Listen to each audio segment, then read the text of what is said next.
नमस्कार। दिन के सबसे बड़े मुद्दे पर सबसे बड़ी बहस दंगल में आपका स्वागत है। आपके साथ मैं हूं साहिल जोशी।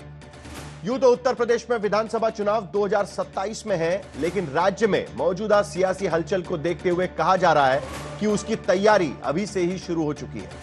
पिछले कई महीनों में खबरों की सुर्खियों में रहे संभल में अभी भी मस्जिद मंदिर वाली पॉलिटिक्स जोर मार रही है। होली से पहले संभल के पुलिस अधिकारी ने एक वर्ग विशेष को सीधे अल्टीमेटम दे दिया है। सवाल है कि क्या संभल के नाम पर सीएम योगी 27 के लिए अपना एजेंडा फिक्स कर रहे हैं?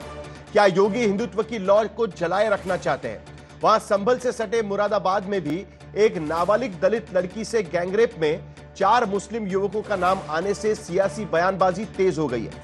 सत्ता पक्ष ने खास समुदाय पर सवाल उठाया है, तो विपक्ष ने योगी सरकार को कानून व्यवस्था को लेकर घेरा है। सवाल यह है कि क्या संभल जैसे मुद्दों से 2027 को साधने की कोशिश की जा रही है? और आज के दंगल में हम इसी मुद्दे पर चर्चा करेंगे, लेकिन सबसे पहले संभल और मुरादाबाद से यह रिपोर्ट देख लेते हैं।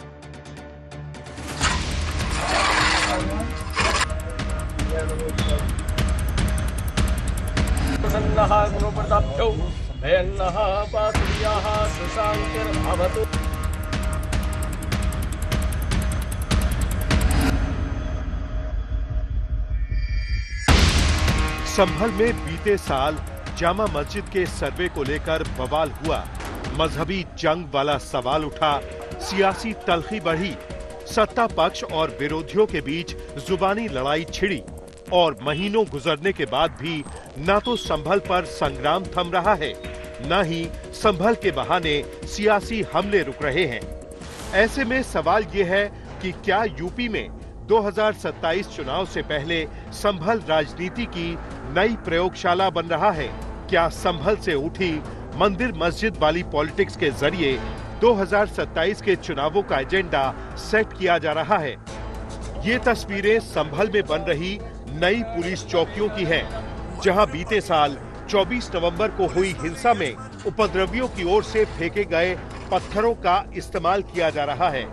गुनाह के पत्थर से कानून की इमारत बनाई जा रही है और इस बहाने बड़ा संदेश दिया जा रहा है। 24 नवंबर को जो उपद्रवियों द्वारा हिंसा भड़काई गई थी, उसमें उनके द्वारा करीबन 6 ट्रॉली ईंट पत्थर है वो पुलिस के ऊपर फेंके गए थे, जिसको बाद में नगर पालिका के द्वारा कलेक्ट करवाया गया था और यार्ड में सेफली रखवाया गया था।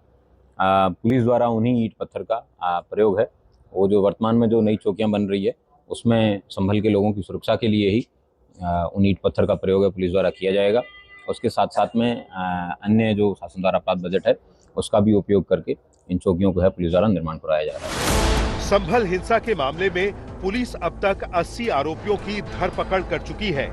बीते दिनों फरार आरोपियों की तस्वीरें संभल में लगाई गईं और अब उनकी संपत्ति कुर्क करने की तैयारी चल रही है। अभी तक 24 नवंबर को जो हिंसा हुई थी, उसमें 80 लोगों को गिरफ्तार करके जेल भेजा जा चुका है। जो थाना नखासा से जो लोग वांछित हैं, उन लोगों के खिलाफ कुर्की की जो कार्रवाई है 84 BNSS में, जो पहले 82 CRPC की कार्रवाई होती थी, उसको पुलिस द्वारा अमल में लाया गया है। मजिस्ट्रेट द्वारा जैसे ही उसका आदेश मिलता है, उसके बाद में उन लोगों के खिलाफ 82 CRPC की कार्रवाई जो कि 84 BNSS में वो की जाएगी। उसके अलावा जो लोग अन्य वांछित भी हैं और जो भगे हुए हैं, उनका आइडेंटिफिकेशन भी नहीं हुआ है, उनके पुलिस द्वारा पोस्टर इश्यू किए गए हैं। वो विभिन्न चौकियों पर, विभिन्न थानों में, विभिन्न पब्लिक प्लेसेस पे उनको चस्पा किया गया है और उसके माध्यम से पुलिस को लाभप्रद सूचना भी प्राप्त हो रही है। जल्दी उनका भी आइडेंटिफिकेशन कराया जाएगा और उनको जेल भेजा जाएगा। उधर संभल पर सियासी तनाव के बीच होली का त्योहार करीब है। संभल में पुलिस की सुरक्षा अब भी कड़ी है। इस बीच सीओ अनुज चौधरी ने दोनों समुदायों से बात करते हुए कुछ ऐसा कहा है, जिस पर त्योहार से पहले सियासी रंग चढ़ना तय है। रंग से कोई छोटा बड़ा नहीं होता। तो मेरा स्पष्ट संदेश ये है, जिस भाई को होली खेलनी हो उस दिन वो बाहर निकले, और जिसमें कैपेसिटी हो रंग खेलने की, जिसका बड़ा मन हो वो बाहर निकले, नहीं तो अनावश्यक कोई भी आदमी बाहर ना निकले, अपने बच्चों के साथ रहे, अपने घर में नमाज पढ़े।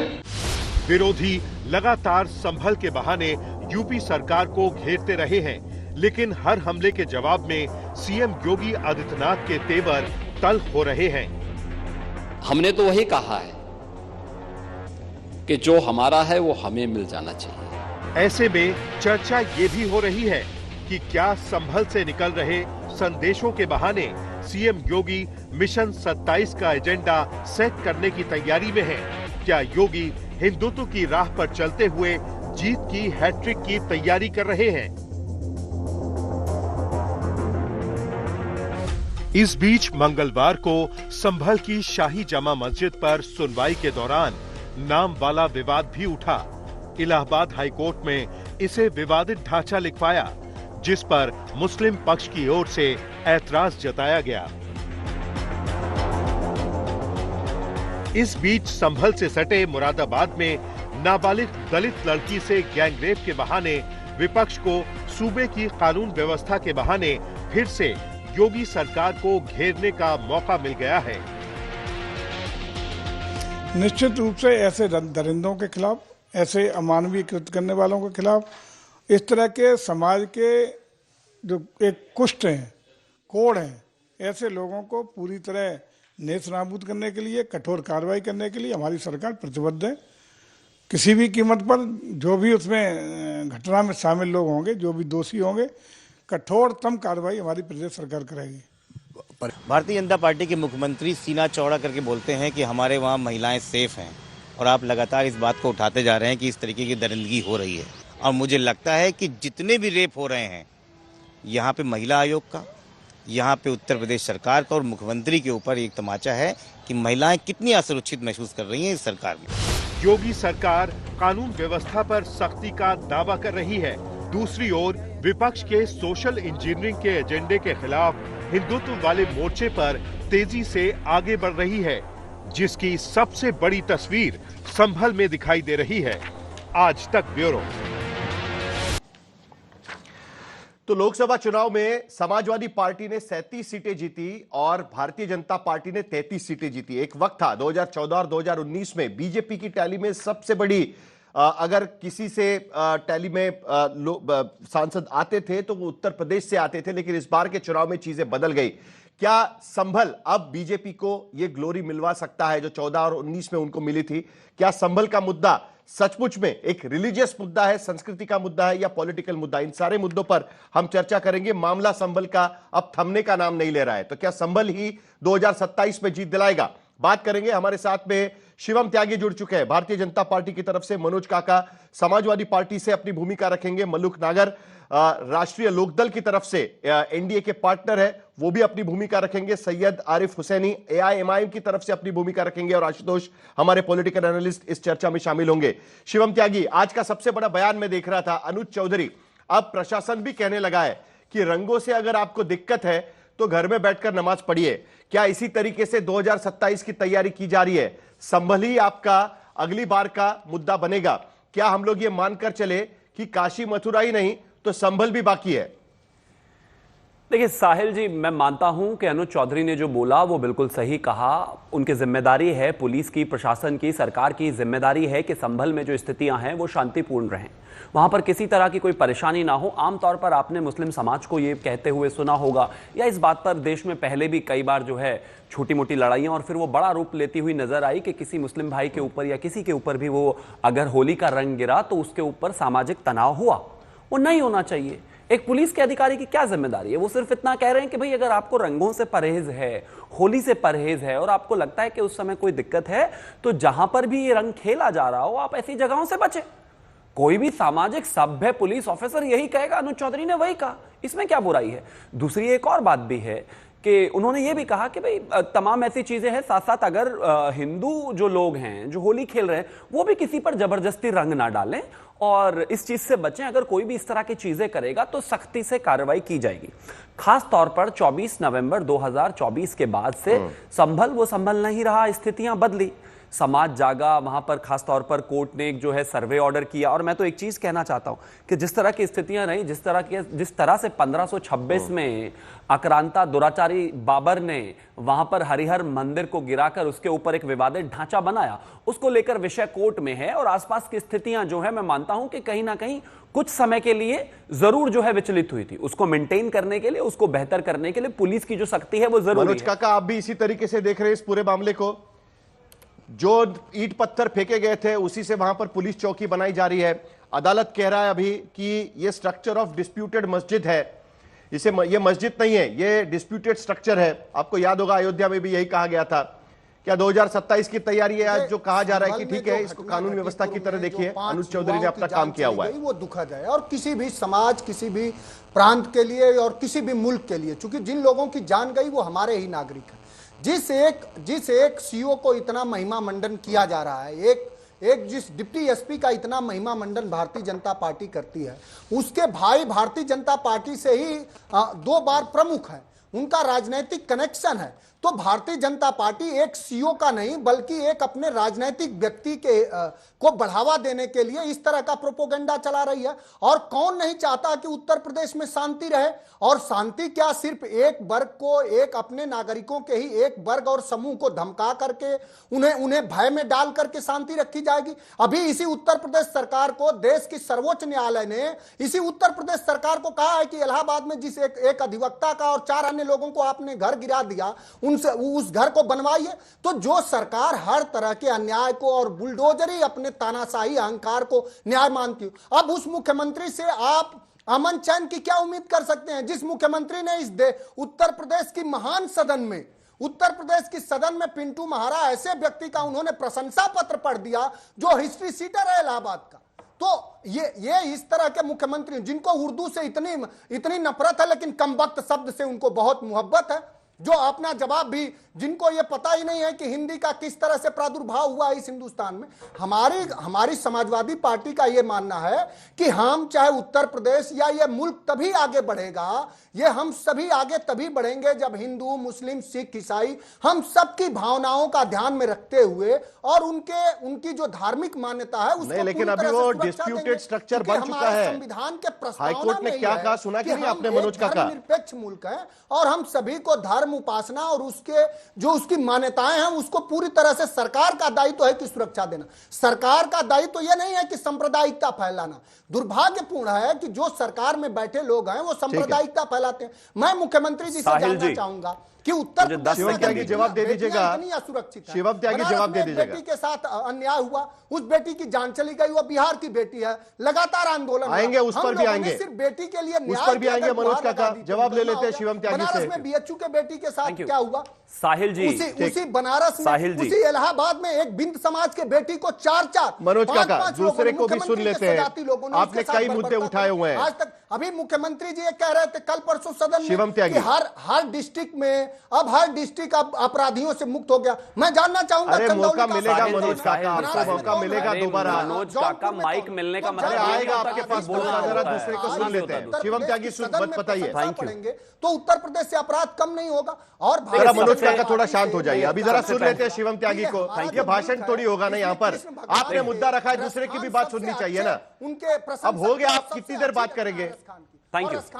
चलिए शिवम त्यागी जरा आवाज कम करिए, उनका शिवम त्यागी की बात। अरे रुक जाओ भाई, रुक जाओ। शिवम त्यागी मैं भी बोल सकता हूं आपके ऊपर, लेकिन उस बात का कोई लाभ नहीं है। लगातार बोले जा रहे हैं नॉन स्टॉप, बंद विंडो में भी हो गया। बोलिए शिवम त्यागी, चलिए अभी आपकी आवाज सुनाई दे रही है। देखिए सबसे पहले तो एक चीज बात है कि जहां तक सीईओ अनुज चौधरी की बात है, कोई महिमा मंडन नहीं हो रहा है। वो जो उन्होंने कहा उस पर बात हो रही है कि वो सही है या गलत है। दूसरी बात, आतंकवादी का महिमा मंडन नहीं कर रहे हैं हम। जिन लोगों ने उत्तर प्रदेश में आकर कोर्ट्स में और अलग अलग क्षेत्रों में जो है बम फोड़ दिए, उनके केसेस वापस नहीं लेने हैं। ऐसे बलात्कारियों का महिमा मंडन नहीं कर रहे हैं कि बलात्कारियों से गलती हो जाती है। एक अधिकारी है जो अपनी बात रख रहा है, जो एक जगह पर शांति प्रक्रिया को बहाल रखना चाहता है, वहां पर शांति मेंटेन करना चाहता है, वो उसकी जिम्मेदारी है। उसने कुछ बयान दिया, उस पर बात कर रही है सरकार अपनी। अब आगे आते हैं, इन्होंने कहा कि इस तरह की चीजें हैं और सांप्रदायिकता फैलाई जा रही है, ये किया जा रहा है, वो किया जा रहा है। अभी पिछले दिनों कुंभ को लेकर काफी चर्चा इस देश में रही। कुंभ में जिन लोगों की जान गई, समाजवादी पार्टी ने कितना मुआवजा दिया उन लोगों को? लेकिन 24 नवंबर में जो लोग पत्थर लेकर खड़े हुए थे, जिनकी जान गई, जहां दंगा हुआ, उनको समाजवादी ने 5-5 लाख रुपए दिए। 5-5 लाख रुपए। इनकी जो एमपी हैं रुचि वीरा, उन्होंने कहा कि 1 करोड़ रुपया मिलना चाहिए दंगाइयों को।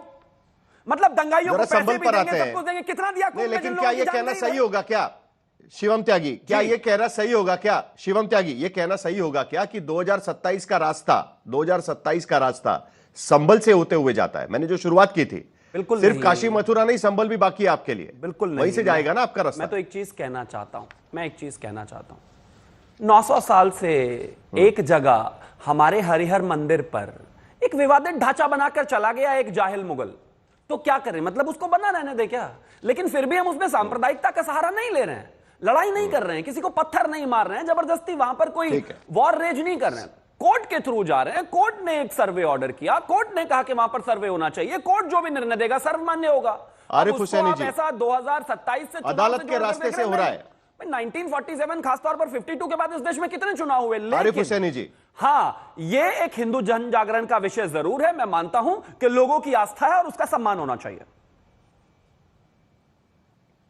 हिंदू जन जागरण का विषय आरिफ हुसैनी जी, चुनाव से कोई लेने देना नहीं है, लेकिन अदालत पहले ही कह चुका है कि अब ये डिस्प्यूटेड स्ट्रक्चर है। परसों ही हाईकोर्ट ने ये मान लिया है बात, स्ट्रक्चर ऑफ डिस्प्यूटेड मस्जिद। उसके बाद हम देख रहे हैं 100 दिनों में 41 पिलग्रिमेज साइट्स वहां से निकल कर आती है, 19 एंशंट क्या कुएं निकल कर आते हैं, पुराने कुएं निकल कर आते हैं, राजा टोंग का कोर्ट वहां से निकल कर आता है, 150 साल पुराना कुआं निकल कर आता है, बंधन स्कीम से उसको जोड़ दिया जाता है। यह किस चीज की तैयारी नजर आ रही है? जो लोकसभा में 37, 33 हो गया उसके वजह से हो रहा है, या सचमुच में अब संभल जिस तरीके से अयोध्या बना था 1990, 1992, उसके बाद के सारे चुनाव का मुद्दा 2024 का भी उसी तरीके से संभल बनता हुआ नजर आ रहा है आपको? देखिए सर, जब से बीजेपी शासन ये सत्ताओं में आए हैं, इनका काम है सिर्फ नफरत को बढ़ाना, देश के अंदर हिंदू मुसलमान करना, देश के अंदर मंदिर मस्जिद के इश्यूज को उठाना। मुझे आप बताइए कि वर्षिप एक्ट 1992 का बन चुका है, और 1992 का वर्षिप एक्ट बनने के बाद भी इस तरह के गवर्नमेंट की तरफ से बयान आता रहा, संसद में खड़े रहकर और पार्लियामेंट में खड़े रहकर, असेंबली में खड़े रहकर इनके बीजेपी के मंत्रियों का और उसी के साथ साथ खुद चीफ मिनिस्टर का कह देना, ये कुछ संविधान के बाहर की बात कर रहे हैं।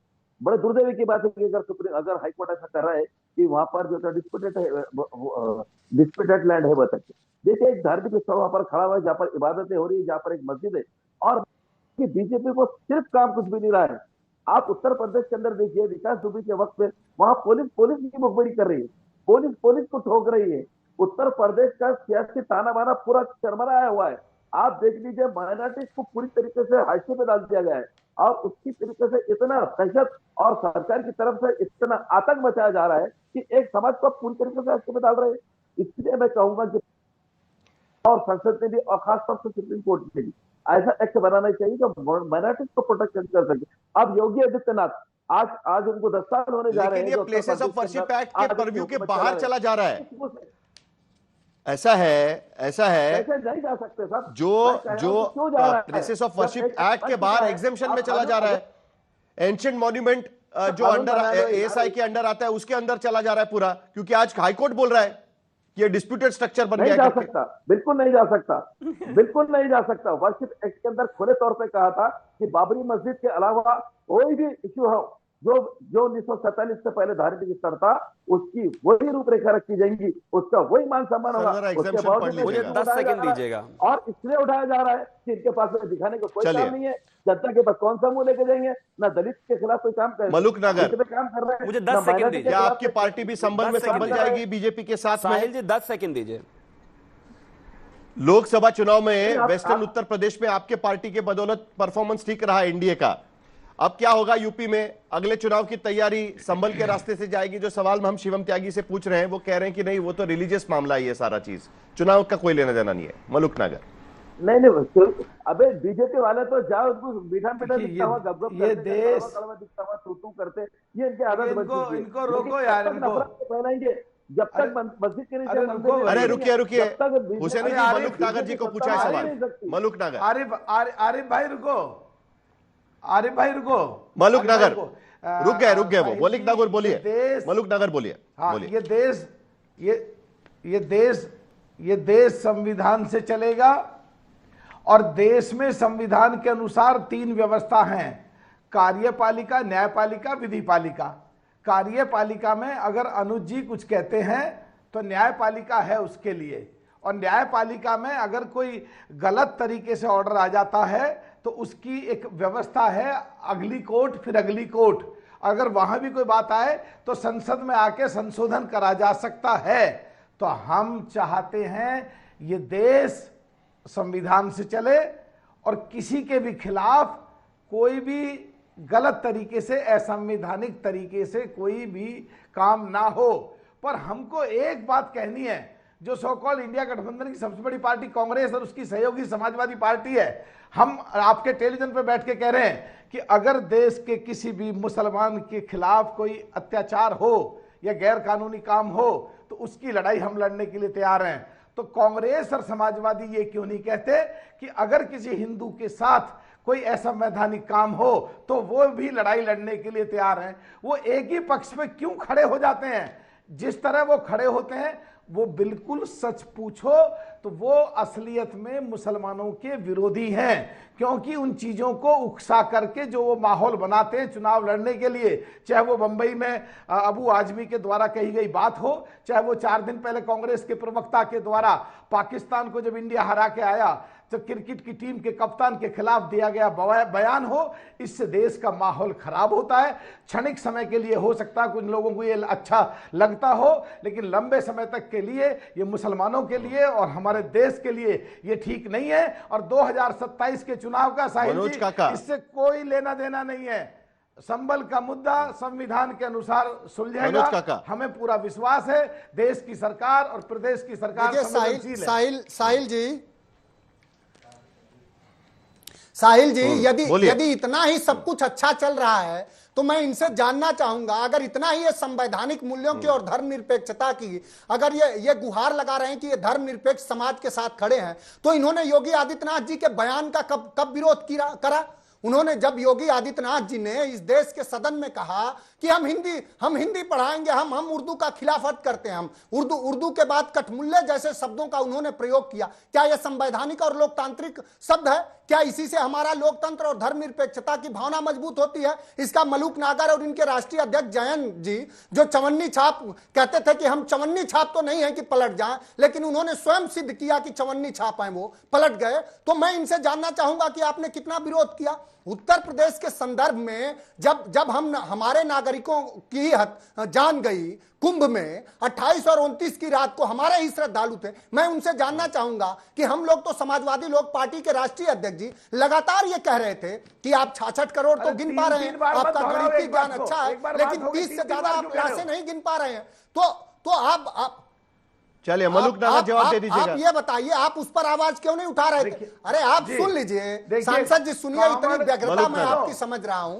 मैं ये कह रहा हूं कि उस पर कुंभ में जो लोग मारे गए वो तो मुसलमान नहीं थे, वो तो हमारे श्रद्धालु थे, वो तो हमारे जवाब ले ना भाई, अपनी आवाज क्यों नहीं अरे जवाब ले, जब लगातार जवाब ले, सुन लीजिए मनोज काका, आप रुकते ही नहीं है। अरे जवाब ले, जब उत्तर प्रदेश में सुन तो लीजिए समेत पूरे देश में मुसलमान क्या हमारे, मनोज काका थोड़ा जवाब भी तो ले लीजिए, आपने कई सारे सवाल पूछ लिए। प्रदेश में आज बेरोजगारी है, मलूक नागर चलिए, मलूक नागर 69,000 शिक्षक भर्ती में दलितों पिछड़ों का हक छीन लिया गया। आप कितना मनोज काका थोड़ा उनकी आवाज कम करिए, जरा मलूक नागर को जवाब देने दीजिए। बोलते रहो, इसका जवाब सुनो। हाँ देखिए, भदौरिया ने नई परंपरा डाल दी, बोलते रहो, इसका जवाब सुन लीजिए। जब कांवड़ यात्रा आई और अरे छोड़िए, अभी भदौरिया नहीं है, धर्म को लेकर के बात आई, हमारे जैन चौधरी जी ने मुद्दा उठाया। आज हम देश के नेशनल टेलीविजन पे बैठ कर रहे हैं कि मुसलमानों की कहीं बात आएगी तो हम उनकी बात रखेंगे। क्या आप में कांग्रेस में हिम्मत है हिंदुओं के लिए ऐसे कहो? परसों तरसों कांग्रेस की प्रवक्ता ने यह कहा कि देश के कप्तान ठीक नहीं है, वो पाकिस्तान को हरा करके देश आया था, सबसे बड़ा त्योहार मना के आया था। तो क्या समाजवादी के किसी भी प्रवक्ता ने, रुक जा बीच में मत बोल, और रुक जा साहिल भाई, रोको इसको। क्या भूल गया था समाजवादी के लोगों का? क्या उन्होंने कांग्रेस के प्रवक्ता का विरोध किया? क्या उन्होंने अबू आजमी को पार्टी से निकाला? क्या उन्होंने हिंदुओं की बात कहीं आगे रखी? कांग्रेस का जब सनातन धर्म के खिलाफ बोलते हैं अध्यक्ष, क्या ये समाजवादी कांग्रेस से नाता तोड़ते हैं? सो कॉल्ड इंडिया गठबंधन की सबसे बड़ी पार्टी कांग्रेस, और इनमें जो आपस में बात बिगड़ती है, तो क्या ये समाजवादी वाले लोग आके कांग्रेस को मना करते हैं कि कांग्रेसियों इस तरह मत कहो? आप बोलते बहुत ज्यादा हो, बोलते ही रहते हो, बोलते ही रहते हो, बोलते ही रहते हो। बात है मुद्दा सुनते हो मुद्दे पर जो हम लोग शुरुआत कर रहे थे, जिस मुद्दे को लेकर मलुक नागर जवाब ले लीजिए। मलुक नागर ने ओरिजिनल मुद्दा जो हमने शुरू किया था, आशुतोष जहां से हमने शुरू किया था, जहां से हमने बात शुरू की थी, दरअसल देखिए संभल का मुद्दा अचानक उठ रहा है। मैंने सबसे पहले सवाल यही पूछा था कि बीजेपी ने अपने मैनिफेस्टो में सिर्फ अयोध्या का मुद्दा रखा था, लेकिन स्लोगन में हमेशा रहता था अयोध्या तो सिर्फ झांकी है, काशी मथुरा बाकी है। लेकिन अब यूपी में नवंबर महीने से दिख रहा है, लोकसभा चुनाव के नतीजों के बाद से दिख रहा है कि संभल भी बाकी है और बहुत सारी चीजें बाकी है। तो क्या अब 2027 के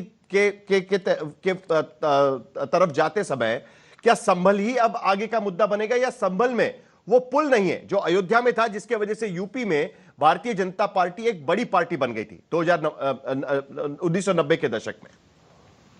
देखिए साहिल, मुझे लगता है कि भारतीय जनता पार्टी एक गलती बार बार करने की कोशिश कर रही है। उसने लोकसभा चुनाव के दौरान जब 22 जनवरी को अयोध्या का प्राण प्रतिष्ठा हुई, तब उसको ये उम्मीद थी कि 400 सीटें आ जाएंगी, लेकिन अयोध्या की प्राण प्रतिष्ठा करने के बाद आप फैजाबाद में चुनाव हार गए, बनारस में प्रधानमंत्री जी की हालत कमजोर हो गई। तो अब यह मुद्दा चलने वाला नहीं है, लेकिन चूंकि इनके पास दूसरा कोई विकल्प नहीं है, इसलिए वो इन मुद्दों को बार बार उठाने की कोशिश कर रहे हैं और संभल के बहाने उत्तर प्रदेश का चुनाव जीतने की कोशिश कर रहे हैं। देखिए ये उत्तर प्रदेश, साहिल आप तो महाराष्ट्र से आते हैं, इसलिए आप शायद उसकी जो सेंसिटिविटी है मैं उसको बेहतर तरीके से समझता हूं। उत्तर प्रदेश और बिहार का दुर्भाग्य क्या है, यहां जाति की राजनीति हावी है, जबरदस्त तरीके से धर्म की राजनीति हावी है, और बिना जाति बिना धर्म की पॉलिटिक्स के आप उत्तर प्रदेश और बिहार के अंदर राजनीति चमका नहीं सकते हैं। और ऐसा क्यों है? ऐसा इसलिए है क्योंकि उत्तर प्रदेश और बिहार हिंदुस्तान के सबसे पिछड़े प्रदेशों में से हैं, सबसे ज्यादा पिछड़े प्रदेशों में से हैं। अगर बिहार के अंदर पर कैपिटा इनकम $813 है, तो उत्तर प्रदेश की पर कैपिटा इनकम 1333 रुपए है, यानी नीचे से पर कैपिटा इनकम सबसे कम बिहार की है, उसके फौरन बाद उत्तर प्रदेश की है। और यही हाल अगर आप गरीबी का अगर आप देखेंगे तो सबसे ज्यादा गरीब, जो नीति आयोग की रिपोर्ट है वो कहती है 51.9% लोग सबसे ज्यादा गरीब बिहार के अंदर है, उसके बाद दूसरा नंबर है 37.8% पे उत्तर प्रदेश में है। जब इस उत्तर प्रदेश और बिहार के अंदर, लेकिन फिर भी आशुतोष आपने खुद देखा था,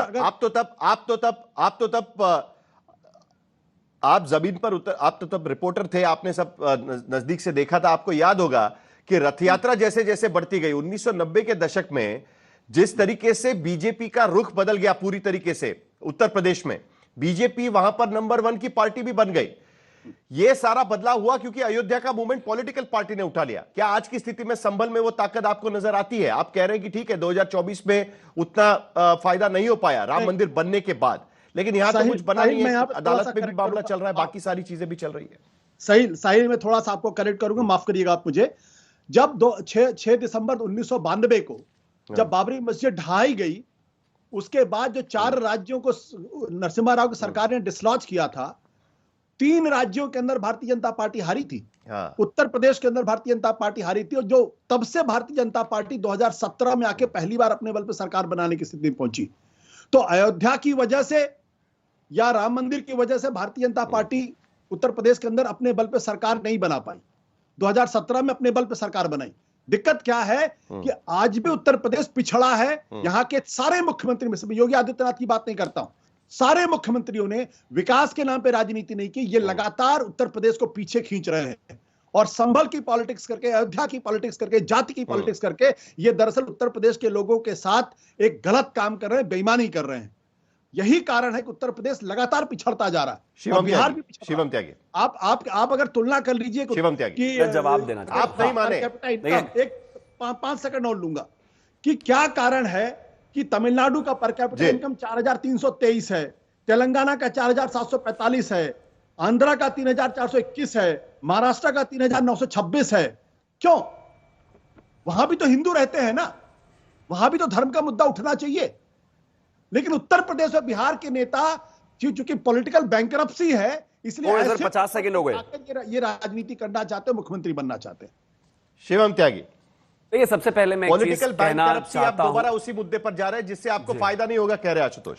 देखिए मैं आशुतोष जी का सम्मान करता हूं, लेकिन मर्यादा पुरुषोत्तम भगवान श्री राम के नाम पर आशुतोष जी की समझ जरा बड़ी कम है। दिक्कत है बस वो एक अयोध्या के चुनाव, उत्तर प्रदेश के चुनाव, वहीं तक ये श्री राम को सीमित कर रहे हैं।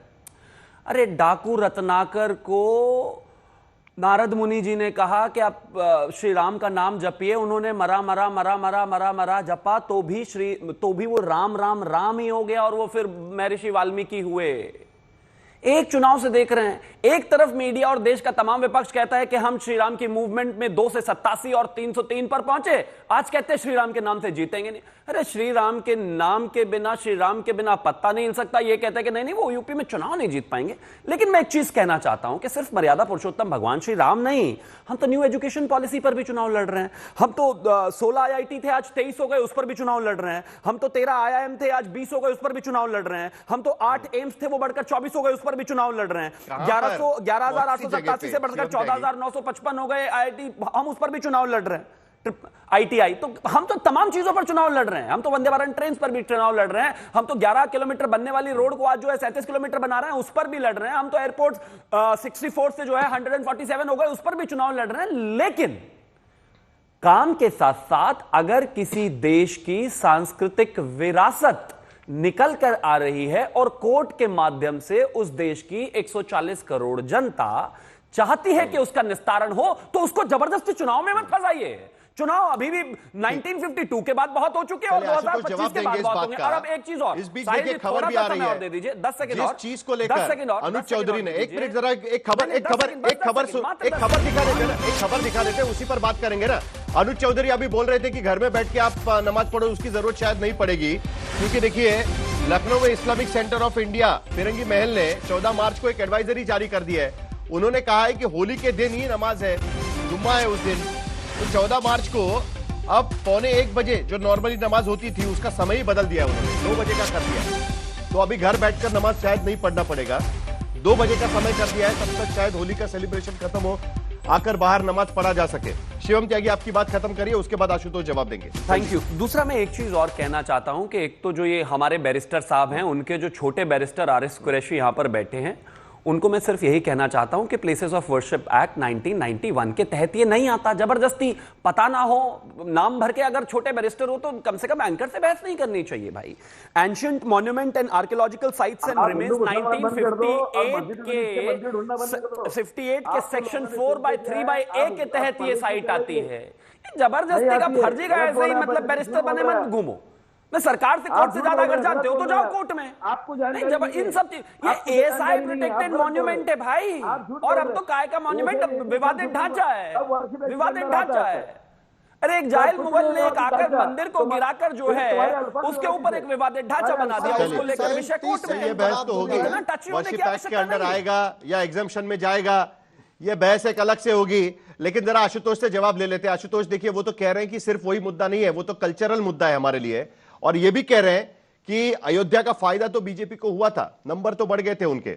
वो बात ठीक है, आप जो कह रहे थे वो बात सही है कि उसके बाद जो चुनाव हुए उसमें कई राज्यों में बीजेपी चुनाव हार गई थी, लेकिन बीजेपी की जो रेटोरिकल राइज हुआ है उसके पीछे अयोध्या की मूवमेंट तो है ही इसमें। आशुतोष नहीं, देखिए मैं तो उत्तर प्रदेश के बारे में बातचीत कर रहा था, मैंने तो फैक्ट के बारे में बात की ना कि 6 दिसंबर 1992 को जब बाबरी मस्जिद गिरी, उसके बाद भारतीय जनता पार्टी उत्तर प्रदेश में क्यों अपने बल पे सरकार नहीं बना पाई। मायावती अपने बल पे सरकार बनाई, समाजवादी पार्टी ने 2012 अपने बल पे सरकार बनाई, बीजेपी ने तो 2017 में अपने बल पे सरकार बनाई ना। तो अगर राम मंदिर का इतना ही असर था तो आप बना लेते, 2000 बाबरी मस्जिद गिरने के फौरन बाद बना लेते। और जिस दिन राम मंदिर की प्राण प्रतिष्ठा हुई उसके बाद आपको उसी उत्तर प्रदेश में 33 सीटें मिलती हैं। तो कौन से तथ्य सही है? देखिए असली बात क्या है, अभी शिवम जी बहुत अच्छी बातें कर रहे थे, मैं उनकी बातों से सहमत हूं। इस सवाल का जवाब योगी आदित्यनाथ क्यों नहीं देते हैं कि भाई पर कैपिटा इनकम में उत्तर प्रदेश बिहार के बाद सबसे निचले पायदान पे क्यों है, और पिछले 7 साल के अंदर कम से कम कुछ तो इसमें इंप्रूवमेंट हुआ होता। आप चलिए 1033 ना होके आप 2000 कर देते, आप 2300 कर देते, आप मध्य प्रदेश के ऊपर निकल जाते, झारखंड के ऊपर निकल जाते, तो मैं मानता ना। तो दिक्कत क्या है कि आज की तारीख में आप विकास के ऊपर भारतीय जनता पार्टी उत्तर प्रदेश के अंदर चुनाव नहीं लड़ सकती, यह मैं दावे के साथ कहता हूं।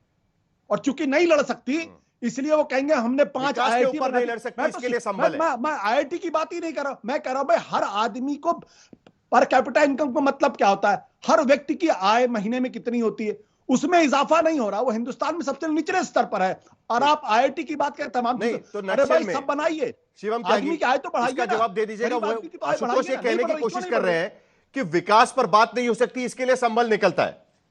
चलिए बिल्कुल शिवम त्यागी जल्दी, फिर उसके बाद मनोज काका भी बात करेंगे। कब से इंतजार कर रहे हैं? As per new economist of India Ashutosh ji के तहत मानना यह है कि इस देश में अगर आईआईटी, ट्रिपल आईटी, एम्स और इसके अलावा तमाम मेडिकल कॉलेजेस, आईटीआई, अगर इस तरह के सेंटर्स खुलते हैं और अगर वंदे भारत ट्रेन चलती हैं और अगर इंफ्रास्ट्रक्चर डेवलप होता है और अगर तमाम चीजें डेवलप होती हैं, अगर राज्य में व्यवस्था बेहतर होती है, अगर मेडिकल कॉलेजेस इंप्रूव करते हैं, अगर 74 से 146 एयरपोर्ट्स पर हम पहुंचते हैं, तो इन सब से इनकम का, पर कैपिटा का और एक जीवन सुधार का कोई लेना देना नहीं है। ये लॉजिक आप, मुझे लगता है कि आज तक के दर्शकों को ज्यादा बेहतर समझा दे तो आसानी होगी। मैं सिर्फ एक चीज कहना चाहता हूं, उत्तर प्रदेश में जिस तरह की स्थितियां रही हैं, जिस तरह की लंबी लंबी विपक्ष की सरकारें रही हैं, उन्होंने कभी इसकी तरफ ध्यान ही नहीं दिया। कहां वो ट्रिपल आईटी, एम्स और इन सब चीजों पे उत्तर प्रदेश में बात होती थी क्या? हिंदुस्तान का राज्य वो बनाया जिसमें सबसे ज्यादा एयरपोर्ट्स हैं, वो तो संभल पे चुनाव नहीं जाएगा ना शिवम त्यागी, इसका मतलब ये न जाने क्या क्या चीजें होती थी। आपके मैनिफेस्टो में संभल वगैरह बाकी सारी चीजें नहीं होगी ना। देखिए मैं कहता हूं मर्यादा पुरुषोत्तम भगवान श्री राम और भगवान विष्णु की जो इच्छा होती है या वो जो चाहते हैं वो चीजें मैनिफेस्टो में हो या ना हो आ जाती हैं। अब इसी वजह से जो राक्षस प्रवृत्ति के कुछ लोग हैं उनको बेचारों को दर्द शुरू हो जाता है। अब भगवान की मर्जी को कौन मैनिफेस्टो में डाल सकता है बताइए? ठीक है मनोज काका। साहिल 5 सेकंड, सिर्फ 5 सेकंड। देखिए मैं मनोज काका जरा कुछ बात करना चाहते हैं, उसके बाद आशुतोष आता हूं। तमाम तरह की उपलब्धियां साथी ने गिनाया, तमाम तरह की उपलब्धियां शिवम साथी ने गिनवाया, मर्यादा पुरुषोत्तम भगवान राम के विमर्श पर भी बात किए, लेकिन यह नहीं बताया कि मर्यादा पुरुषोत्तम भगवान राम के नाम पर 2 करोड़ की जमीन भारतीय जनता पार्टी का कार्यकर्ता 21 करोड़ में बेच दिया। यह राम का विमर्श लूट का नहीं था, राम का विमर्श मानवता का था, राम का विमर्श सबरी को न्याय देने का था। और आपका विमर्श क्या है? नहीं, लेकिन मनोज काका आपको भी डर है क्या संभल कहीं निकल आ जाएगा? देश में दलित पिछड़ा 27 में मामला पलट ना जाए उसके वजह से। साहिल जी 10 सेकंड इस पर दे दीजिएगा प्लीज। 27 में जो आप मुद्दों की बात कर रहे हैं, समाजवादी मनोज काका पहले जवाब दीजिए। राष्ट्रीय अध्यक्ष जी बहुत विस्तार से बता चुके हैं कि 27 में समाजवादियों का मुद्दा जातिगत जनगणना होगी, युवाओं का रोजगार होगा, माताओं बहनों को समृद्धि, स्त्री सम्मान होगा, उसी की तो काट है ना संभल। सच कहने पर मुकदमा नहीं मिलेगी, उनको भी प्रोत्साहन दिया जाएगा। यह समाजवादियों का 27 में, और 27 में समाजवादी पार्टी की एक प्रचंड बहुमत की सरकार। 10 सेकंड साहिल देखिए अभी शिवम कह रहे थे, आशुतोष 5 सेकंड में कुछ कहना चाह रहे थे, उसके बाद आरिफ हुसैनी बात करेंगे। हाँ साहिल देखिए, तो बड़ी बड़ी महत्वपूर्ण बात है। शिवम को शायद ये भूल गए कि भगवान राम, भगवान विष्णु 2024 के लोकसभा के चुनाव में नाराज थे, तभी उत्तर प्रदेश के अंदर भारतीय जनता पार्टी की सीटें 33 पे आई। अगर खुश होते तो 80 में से 80 सीटें आती। क्यों नाराज थे? ये शिवम इसका जवाब नहीं देंगे, न योगी आदित्यनाथ इस बात के जवाब देंगे। अरे भाई भगवान राम, अब मैं जवाब दे दूं साहिल जी, 10 सेकंड आपकी 340 सीटें आती। 10 सेकंड। अब मैं एक चीज कहना चाहता हूं, सबसे पहले तो मनोज काका बड़े कह रहे हैं कि भाई जवाब दे दीजिएगा, उसके बाद हुसैनी जी अपनी बात करेंगे। 10 सेकंड। मनोज काका बड़े श्री राम कर रहे हैं और कह रहे हैं कि हम हिंदू मुस्लिम कर रहे हैं। मैं उनके लिए बस यही 2 लाइनें पढ़ना चाहता हूं कि वो एक समंदर खंगालने में लगे हुए हैं और हमारी कमियां निकालने में लगे हुए हैं, और जिनकी लंगोटियां फटी हुई हैं वो हमारे ताज उछालने में लगे हुए हैं, पगड़ियां उछालने में लगे हुए हैं। अरे जीवन भर मुस्लिम तुष्टीकरण पर राजनीति करी है, पार्टी की पैदाइश मुस्लिम तुष्टीकरण पे है, मुस्लिम तुष्टीकरण से बाहर निकल नहीं पाते। कुंभ में जिनकी जान गई उनको 1 रुपया नहीं दिया, और संभल में दंगा करने वालों को 5 लाख रुपए देते हो, बड़े बड़े हज हाउसेस बनाते हो, और यहाँ पर बात करते हो श्री राम की। शर्म नहीं आती क्या? रहने दीजिए, इन सब चीजों से नहीं चलेगा। आपका जवाब हो गया, मुझे आशुतोष जी को जवाब देना है। Thank you. आपको इतना फुटेज खाने की आवश्यकता नहीं है। आशुतोष जी का नंबर है, प्लीज रुक जाइए ना। काका जी बीच में नहीं बोलना, कोई लाभ नहीं है। मैं आपसे वर्सेस में नहीं जाने वाला, हो गया, जवाब दे दिया मैंने आपको। Thank you. मैं आगे आना चाहता हूं। जिस उत्तर प्रदेश साहिल जी, 3 लाख रुपए, कोई माने या ना माने, आशुतोष जी ने कहा कोई माने या ना माने, एक मिनट आरिफ हुसैनी जी, जरा 1 मिनट, जरा सबको शांत करिएगा जरा। आरिफ हुसैनी कब से बेचारे शांति से बात सुन रहे थे, उनको अपनी कुछ बात रखनी थी, जरा उनके पास चलेंगे। आरिफ हुसैनी जी, आप माने या ना माने, संभल के मुद्दे पर डिस्प्यूटेड मस्जिद करार दे चुका है उसको, और ये मुद्दा मानो या ना मानो 2027 तक मामला बढ़ता ही रहेगा, चुनाव का मुद्दा भी बन सकता है। आप कैसे रोक पाएंगे इसको? देखिए सर, दरअसल बात क्या है कि अभी जो है तो प्रयागराज के अंदर महाकुंभ मेला लगा, महाकुंभ एक धार्मिक कार्यक्रम हुआ है जिसके अंदर योगी गवर्नमेंट पूरी तरीके से फेलियर हो चुकी है और ये इनका पूरी पूरी विफलता हो चुकी है और वो वहां पर धार्मिक लोगों को वो सुविधाएं नहीं पहुंचा सके। लोगों को वहां पर अपनी जानें देना पड़ी और गंगा के पवित्र पानी को पूरी तरीके से गंदा किया गया और उसको पवित्र करने का कोई काम वहां पर नहीं किया गया। अब इस चीज से अपने माइंड को डाइवर्ट करने के लिए योगी आदित्यनाथ और बीजेपी के पूरे सिंघम मैदान में उतर गए हिंदू मुसलमान करने को और मंदिर मस्जिद करने को। देखिए मुद्दा बड़ा साफ है कि योगी आदित्यनाथ जी ने 10 साल के अंदर कोई भी ऐसा काम नहीं किया है जो प्रदेश के अंदर जाके वो लोगों से वोट मांग सके। सिर्फ इनकी राजनीति हिंदू मुसलमान और मंदिर और मस्जिद पे चली। चलिए शिवम त्यागी, आखिर में को कह रहा हूँ कि जो समय खत्म हो रहा है मेरे पास, जो मंजिल की जो आप इस पूरे चर्चा का एक जवाब आपसे मिलना बहुत जरूरी है। जो लोकसभा चुनाव में पूर्वांचल, रोहिलाखंड, बुंदेलखंड और सेंट्रल यूपी में आपने गंवाया, क्या वो संभल की किसी कुएं से आपको मिल पाएगा? क्या आपको लगता है कि आखिरकार यही एक रास्ता बचा है? शिवम त्यागी भाई मोमेंट है। भारतीय जनता पार्टी हिंदू मुस्लिम की राजनीति करती है, ये कह कौन रहा है?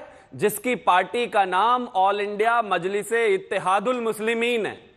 पार्टी के नाम से तो मुसलमान आपसे निकला नहीं और राजनीति हिंदू मुस्लिम की हम कर रहे हैं। और दूसरा एक और चीज कहना चाहता हूं मैं रजाकारों की पार्टी से भाषण नहीं चाहिए। और एक और चीज मैं कहना चाहता हूं, जहां तक बात संभल की है, उत्तर प्रदेश में चुनाव अभी दूर है और मैं तो ये कहता हूं कि यह हिंदुस्तान की सांस्कृतिक लड़ाई है। चाहे संभल का विषय हो चाहे कहीं और का, सारे विषय कोर्ट में हैं और कोर्ट में जो भी फैसला होगा हम सहर्ष स्वीकार करेंगे। बीजेपी कहती है, आप सबका बहुत बहुत शुक्रिया, मेरा समय पूरा खत्म हो चुका है। सभी मेहमानों का बहुत बहुत शुक्रिया। लेकिन जब इस तरीके की मंदिर मस्जिद की बात होती है तो चुनाव ही सबके सामने आते हैं और संभल का मुद्दा खास करके जो नवंबर 2024 में शुरू हुआ है वो इतने जल्दी थमने का नाम नहीं लेगा, क्योंकि हाईकोर्ट में मामला चल ही रहा है। लेकिन उसके साथ साथ सुप्रीम कोर्ट में भी प्लेसेस ऑफ वर्शिप एक्ट को लेकर सुनवाई बाकी है।